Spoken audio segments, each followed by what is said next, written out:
fans, and welcome to episode 2 of our Rusty Boxcar Goes West epic adventure. This video, episode 2, is going to contain all drone footage, so we have no sound from the trains, so I'll either be narrating or play maybe some music over parts of this. First up here, we are in Missouri Valley, Iowa. Missouri Valley is just a little bit northeast of Omaha, where our last segment was filmed in episode 1, and this is actually that same UPCN manifest train that we saw in episode 1. So as we were making our drive out towards Missouri Valley, we passed it and pretty quickly figured out that we were going to see that exact same train, so made sure we got into town in plenty of time to get set up, get the drone up in the air. It appears that Missouri Valley is actually a crew switch point. We're going to see that play out twice here. First with this train, they're stopping right there in the middle of that intersection. We're going to see the crew disembark. Going to see a new crew walk out from the depot or the UP office that is just out of the frame here. You can see them walking up towards the road right now. So we're going to hover around a little bit, watch just a second of this, and then we are going to go back, change batteries, and await them starting to make their move further to the east. As we see them move east, they'll pass us, and then we'll fly the drone back and forth a little bit, headed out a little bit east, watching them go around the curve. And as I do that, we get an unexpected surprise of a westbound UP manifest that's going to make its way into the frame. And you'll see that come into the town here. And they'll actually stop right along that depot or office that you kind of see over there on the that you just saw on the right side of your screen there.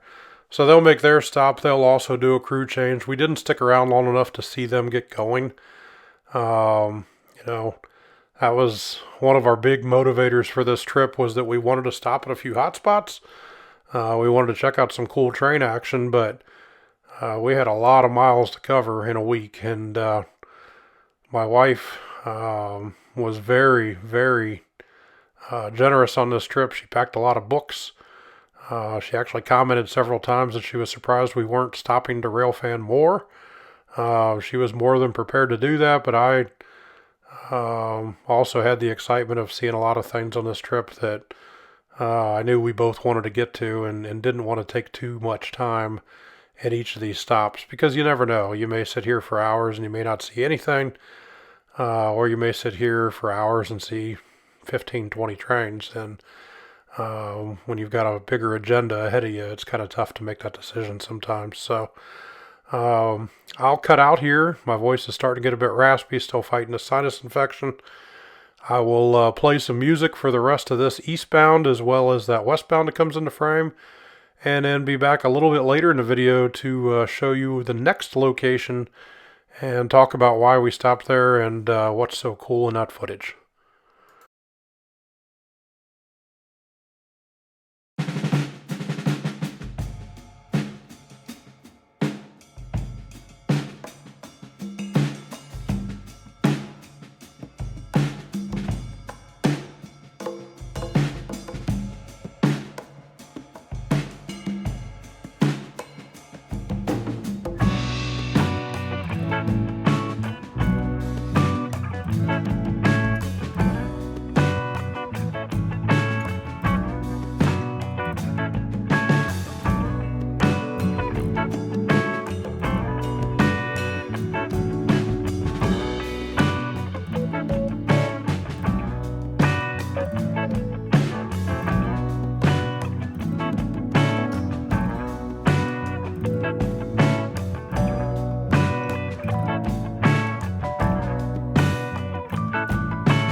Alright, hope you guys enjoyed those. Couple slower moving trains, obviously getting started from the crew change and then coming in for one.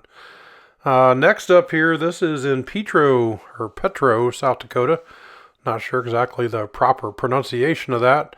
But we were up on the interstate, booking along, headed to the western side of the state. Headed over towards Rapid City. Going to go to the Badlands, see the Minuteman Missile National Historic Site, and obviously Mount Rushmore. And then we extended our trip a bit into Wyoming as well because we wanted to see Devil's Tower. As we were driving along, didn't expect to do much rail fanning in the area, but saw this farmer's co-op on the south side of the interstate. Had to jump off the next exit, take some gravel roads back, which led to a couple funny stories for the rest of the week because my tonneau cover doesn't seal up real well, so our luggage was all dusty and dirty the entire remainder of the trip. But saw this war bonnet sitting here on this grain loop and definitely wanted to go back and get some images of that. Looks like they were working. They had the train split up. Lights were on one end of it. Didn't see any actual movement. We were stopped by somebody. It's hard to be... It's hard to blend in when you're in the middle of nowhere. And so we were stopped on a gravel road up there. In fact, that white truck you see driving away up in the distance was actually the truck that stopped us and had a few questions about what we were doing, which you don't normally get. So hope you guys enjoyed this. Thanks for watching this video. I really hope you enjoyed it. If you did, click on the thumbs up below to give us a like. Also, please click on the Rusty Boxcar logo on the right side of the screen to get a subscription to the channel. And send us a comment. Really enjoy reading all your comments, and I try to respond to each one of them. Thanks, and have a nice day.